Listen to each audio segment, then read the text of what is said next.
फिर वो लोग भी डॉक्टर पे दबाव बनाया कि नहीं आप इसका ऑपरेशन कीजिए, या नहीं तो किसी अन्य डॉक्टर को, कंपाउंड यानी कि नर्स को बुलाने की बात हो रही थी, किसी अन्य नर्स को भी बुलाती। फिर किसी भी तरह से डॉक्टर दबाव में आई या जो भी आए, मैं उसके बाद मुझे सलाइन चढ़ा तो मैं बेहोश हो गई, जो मैं जहाँ तक सुनी। उसके बाद मेरी ऑपरेशन करवा दी गई। दहेज लोभी सरपंच अपनी पतोहू को घर से बेघर किया। एक न्याय करने वाले ही अन्याय करने पर उतर जाएं तो इस देश का क्या होगा।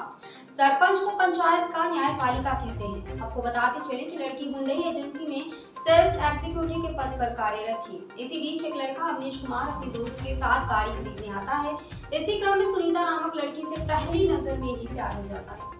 उसके बाद फिर से उसी रात को 12 बजे लड़का प्यार का इजहार करता है। लड़की पहले तो मना कर देती है, उसके बाद धीरे धीरे प्यार हो जाता है।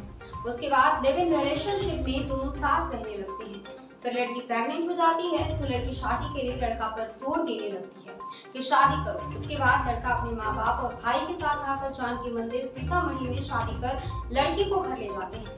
लड़की अपने ससुराल चली जाती है और कुछ दिन उसे ठीक से रखता है। उसके बाद उससे दहेज की डिमांड करना शुरू कर देते हैं।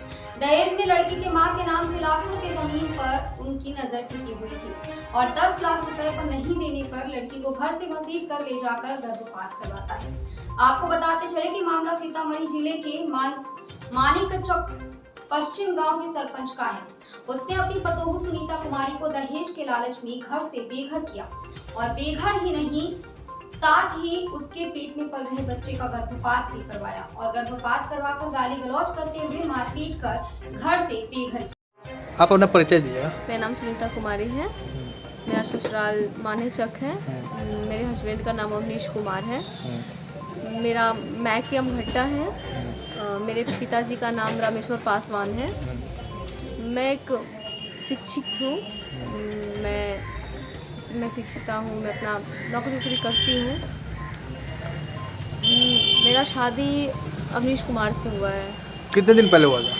अभी मार्च में हुआ है। अच्छा। मेरा शादी अवनीश कुमार से हुआ। अब मैं बालाजी हुंडई में जॉब करती हूँ, सेल्समैन में। अच्छा। अवनीश कुमार वहीं पे आया था, अपने गाड़ी लेने की भी उससे आया था। उसी बीच में वो जो होता है ना, नंबर मेरे से लिया था। मुझे बार बार कॉल करके परेशान करता था। मैंने 2-4 रोज मुझे बहुत परेशान किया कॉल करके। शादी के लिए बोलता था कि मेरे से शादी कर लो, मेरे से शादी कर लो।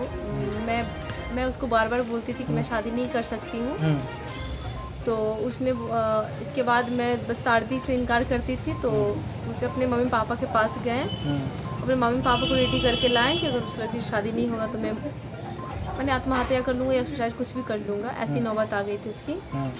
उसके बाद एक दिन 13 फरवरी को अपने मम्मी पापा को लेकर के निपुणौरा धाम जानकी स्थान मंदिर पे लाए हमसे मिलवाने के लिए। जब मैं उसके मम्मी पापा से, उसकी मम्मी थी सैल देवी, उसके पप्पा थे धर्मेंद्र प्रसाद, उनकी भाभी थी, उनके लोग भैया थे, उनके चाचा थे जितेंद्र, और एक चाचा बैजू सा, एक और उनके, हाँ, ये सभी लोग आए थे मिलने, मेरे से मिले सब। उसके बाद मेरे से शादी के लिए वो लोग भी बोले, तो मैं बार बार इनकार कर रही थी कि मैं शादी नहीं कर सकती हूँ, मेरे साथ कुछ प्रॉब्लम है, मैं शादी नहीं कर सकती हूँ। तो वो लोग बोले क्या प्रॉब्लम। मैंने अपने बीते हुए अतीत के बारे में बताया उन लोगों को कि मैं शादीशुदा हूँ, मेरे एक बच्चे की माँ हूँ, और धर्मेंद्र प्रसाद, उनके भाई थे आलोक, उनके जीजू थे सुशील, उनकी मम्मी थी सैल देवी, उनकी भाभी थी,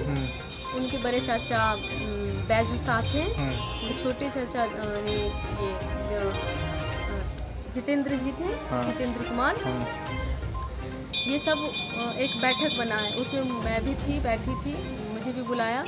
सब मुझे दबाव देने लगा कि ये ज़मीन तुम अपनी माँ की संपत्ति बेच के लाओ, 2 जगह प्लॉट खाली है, उस पर तुम घर बनाना। मेरा दोस्त ससुराल में ना 2 प्लॉट खाली है जहाँ पे घर वर नहीं बना हुआ है, और एक ज़मीन भी वहाँ का बिकने वाला है, जो मेरे ससुर का मन था कि मैं ज़मीन खरीदूँ, मुझे बोला था।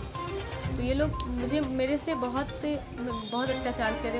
मुझे बोले कि लाओ बेच करके, नहीं तो मार के भगा दूंगा, घर से निकाल दूंगा, शादी तोड़ दूंगा। ये लोग मुझे बोले शादी तोड़ दूंगा, तुमको घर से निकाल दूंगा नहीं लाओगी तो। मैं इस सब चीज़ से तंग हो गई। फिर ये लोग मुझे मारे, बहुत मारे, मारपीट करके मुझे सब मिल के मार करके मुझे घर से बाहर ये लोग निकाल दिया। हाँ, बार बार अत्याचार कर रहा था, मार के सब घर से बाहर निकाल दिया। उसके बाद ये सब मुझे बाल पकड़ के हाथ पकड़ के घसीट के, जिसमें घसीटे थे अवनीश थे, उनके भाई आलोक थे, उनके पापा धर्मेंद्र प्रसाद थे, उनकी मम्मी सैल देवी थी, उनकी भाभी थी, और सब मुझे बाहर मारपीट करके बाहर रूम से जो मेरे चबूतरा है उससे मुझे नीचे उतार दिया, झटक के फेंक दिया। फेंकने तो घिस आया तो मेरे बॉडी का कुछ तन का कपड़ा था वो फट गया। अच्छा। हाँ, मैं बेलगन हो गई, मेरे बॉडी का कपड़ा सब फट चुका था। मैं साड़ी पहन रखी थी, मैंने मेरी पेटीकोट वगैरह का भी कोई ख्याल नहीं था। किसी भी तरह से मैं लाज इज्जत बचा करके मैं वहाँ से आई, मैं मैके आई, चलने फिरने लायक नहीं थे। उसके बाद में 1-2 दिन में मैं ठीक हो गई तो मैं उसके घर गई तो उन्होंने मुझे घर में गई, मुझे मारपीट किया, फिर घर से मुझे निकाल दिया, फिर मारपीट करके मुझे बोला कि अब तो बच्चा ख़त्म हो गया, आप दूसरा दिन चमा रही हो, अब तुम क्या करने आ रही हो, तुम भागो यहाँ से। मुझे फिर से वो लोग भगा दिया। फिर मैं किसी भी तरह से आई अपने यहाँ, मैं आई कानून का सहारा लेने के लिए। मैं आई डुमरा थाना पे, मैं डुमरा थाना पहुँची तो वो लोग भी मेरे पीछे पहुँचे तो यहाँ पे आए तो लोग डर से मुझे एक बॉन्ड बनाया, जिससे मेरा हस्बैंड स्वीकार किया कि मैं अपनी पत्नी के साथ रहूँगा, मैं अपनी मर्ज़ी से शादी हम दोनों बालिका अपने मर्ज़ी से शादी कर चुके हैं। शादी में पत्नी के साथ रहूँगा, अब ऐसा कुछ नहीं होगा। लेकिन वो लोग बॉन्ड बना करके 19/6/22 को मेरे बॉन्ड बनाया है। 19 यानी बॉन्ड बनाने के बाद भी वो लोग मेरे वहाँ नहीं लेके गया, मुझे ससुराल लेके नहीं गया, मुझे ये फिर से यहीं पे छोड़ दिया वो लोग। यहाँ पे छोड़ने के बाद मैं वहाँ गई, फिर मैं एक दिन के बाद 2 दिन के बाद फिर मैं वहाँ गई। ये लोग मेरे साथ ऐसा कर रहा है। वहाँ पे गई मैं, पंचायती वगैरह बैठा, मेरा हस्बैंड उसको लेके चला गया, मैंने मेरे हस्बैंड को लेके चला गया। वहाँ पे मैं गई तो पंचायत वगैरह बैठा, पंचायत में सारे पंचायत बोले कि अपनी बहू को रखो, हाँ अपनी बहू को रखो, ये कहाँ जाएगी।